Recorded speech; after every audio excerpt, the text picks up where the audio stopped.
Hi, I'm Jason Bender, lead designer of Command & Conquer 4. Today I'm going to be talking about the offense crawler. A major gameplay element of CNC4 is that you're playing on a team. It wasn't long before we realized that having 150 buildings on the field that were getting blown up by a variety of players and knocking certain people out of the match was going to be a problem.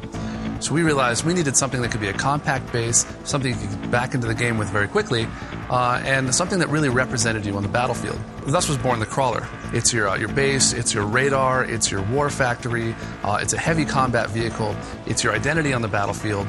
It represents a lot of different things. Well, I'm a 3D artist. I was responsible for the look and design for the GDI and NOD crawlers. And here is a high-res model of our offensive crawler. It was since they had to perform a lot of functions, it was important to get them to transform accurately.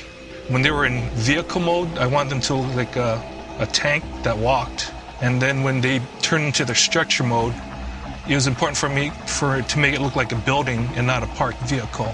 I have to make two models and put in one textures.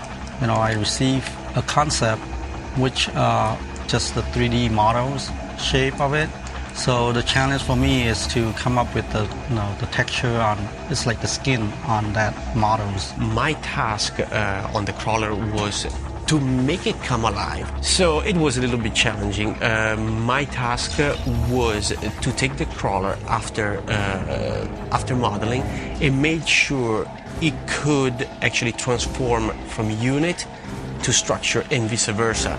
And also that the procedural destruction that you see featured in the game was working correctly. In CNC4 we wanted to introduce a deeper degree of destruction, try to give to the player a good satisfaction feeling when they manage to destroy one of the larger units.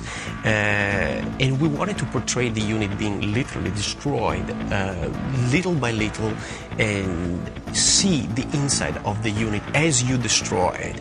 So we took the larger unit like the crawler. As the player hits the unit gets literally eviscerated or destroyed, and you can actually see the part coming off and see the inside of the unit and all the guts. Hi, my name's Aram Granger, and I blow stuff up on CNC4. Really, our direction with the crawler, our art director, Chris Tamburino, said, make it look different. And so I said, okay. And we needed to have some more kind of interior detail to the explosions on this. And we needed to have sort of an inside roiling of the smoke, whereas kind of before in other CNC games, you would see particle sprites just kind of disappear when the particle ended. And I wanted to get some sort of movement in between the particle's birth and its death.